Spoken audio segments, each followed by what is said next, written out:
what is a way to measure whether your integration was a good one?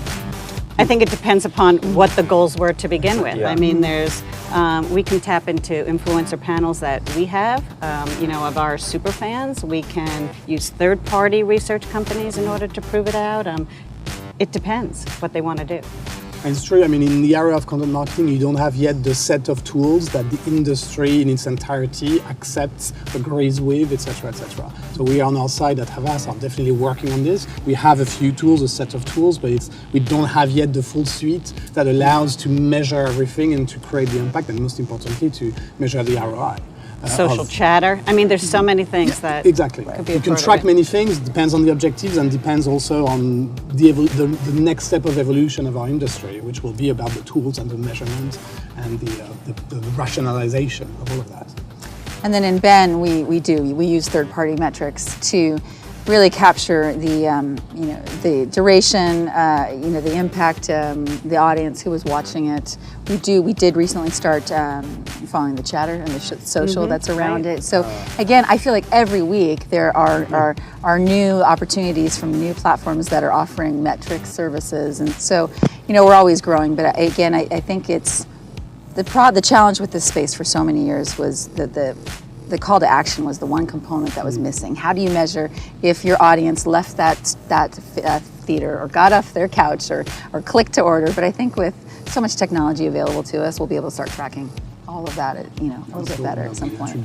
Are we at a turning point in this area right now? In preparing for this, I was speaking with some of my writer friends, and they said that they've had more and more people coming into the writer's room and talking about integrations, and they, I would have expected them to say, "Oh, we got to make," but they're reaching for it. They're saying, "We're excited. We don't have to write the guy walking into the living room and saying, 'Hey, would you like a beer that says BEER on it?'" It seems like there's opportunity. Is this a turning point?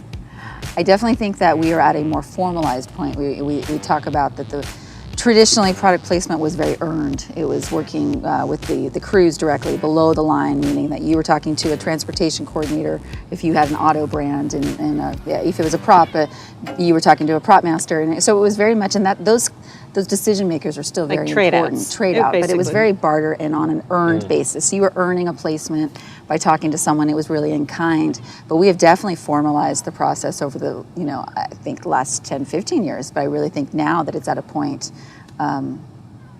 it's really pivoted in a very dramatic way, I would say. And I think it's in response to, viewing pattern changes and the changes in business models. The money is not at the same place like it was years ago, and it has shifted. It is shifting, and brands play a big part.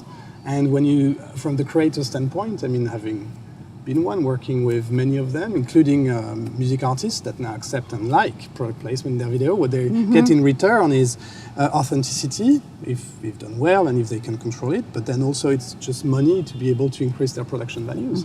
That's the reality for many of the creators today. They can increase the production value thanks to the money that they get.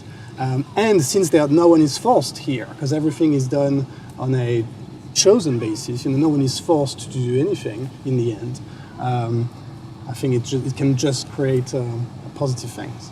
I think that's a big piece of it, is that there's so much more you can do with it now, right? So before you would have that integration in a program or whatever. Now, there's so much more we can build around it to make it bigger.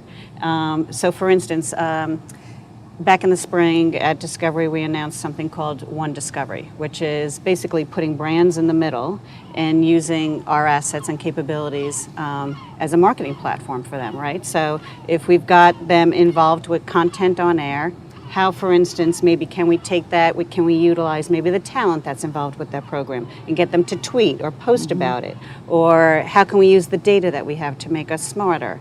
How can we put it on the other platforms, the VOD and things along those lines? So again, I think in this age that we live in now, there's an opportunity to make it so much bigger than what was at our fingertips years ago. Where it's interesting, with all those opportunities opening, and obviously with platforms aggregating, opportunities is that we as the agency can work with our client to really move to a proactive, so from reactive to proactive way to manage product placement, whereby all of a sudden you can attach a product placement budget that you can allocate across the years, and you can work your strategy in order to really achieve the different KPIs across the next 3 years. And in the next 3 years, you'll have one movie, few series, OTT series. All of those have different production cycles that allow you to really talk and push your messages at different times. And I find that fascinating because all of a sudden, we are moving to a place whereby product placement becomes another